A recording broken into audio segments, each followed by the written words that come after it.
Teesta long March বৈষম্য ছাত্র বিরোধী আন্দোলন কর্তৃক আজকের অংশ হিসেবে তিস্তা লং মার্চ এই আলোচনার এই মানব বন্ধনের আজকে যারা এই অনুষ্ঠানে সূত্রপাত করেছে আমি তাদেরকে ধন্যবাদ জানাই আমাদের এই তিস্তা পাহাড়ের লোকজনের পক্ষ থেকে। আমরা দাবি করি এই তিস্তা সোলার প্যানেল যে অবৈধভাবে জমি দখল করেছে, অনেকের জমি টাকা দেয়নি, অনেকের আংশিক টাকা দিয়েছে, জোর দখল করছে, তাদের প্রাপ্যতা নির্দিষ্ট প্রাপ্যতা বুঝে দেওয়ার জন্য আমি দাবি রাখছি।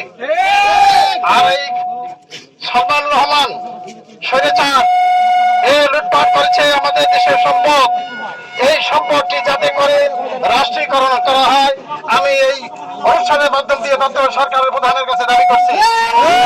আরো সাথে সাথে দাবি করছি তিস্তা বহুমুখী পরিকল্পনা দীর্ঘদিন থেকে শুনে আসছে।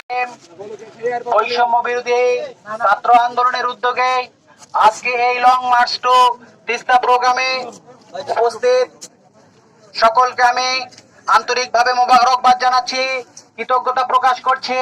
সবাই অত্যন্ত এই রৌদ্রে খরৌদ্রে যে কষ্ট করছেন, কথা বাড়াবো না, শুধুমাত্র এই কথাই বলবো, আমরা দীর্ঘদিন থেকে শুনে আসছি আমাদের তিস্তা মহাপরিকল্পনা বাস্তবায়ন হচ্ছে।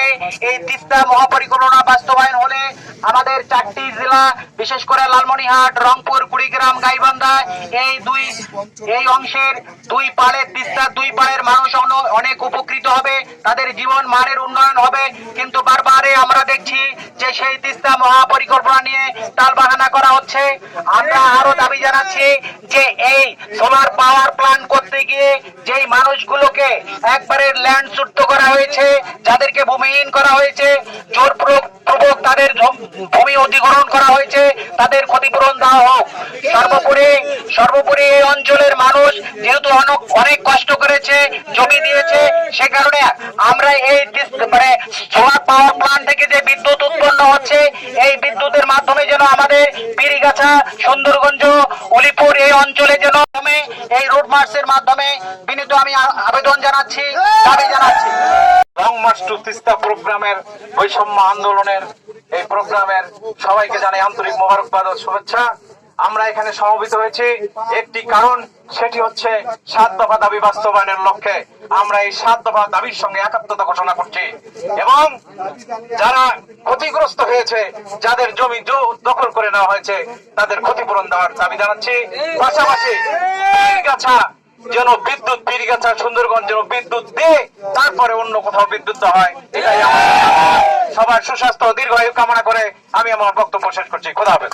একবার ভাবেন, সেই কষ্টের কাছে আমাদের আজকে এই কাঠফাটা রোদ কিছুই না।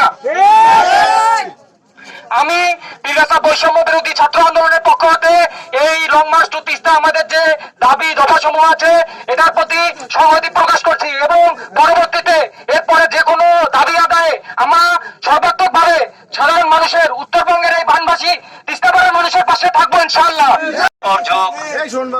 এই তিস্তা পাড়ের মানুষ যে উন্নয়ন, যে সুবিধা থেকে বঞ্চিত হয়েছে, এখন সময় এসেছে ছাত্র জনতা, কৃষক সবার একতাবদ্ধ হয়ে এই দাবিগুলো তুলে ধরা।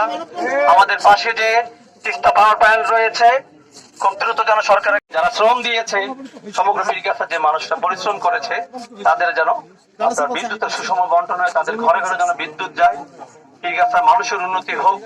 আমরা সবাই এক রয়েছি, ইনশাল্লাহ ভবিষ্যতে এক থাকবো। ধন্যবাদ।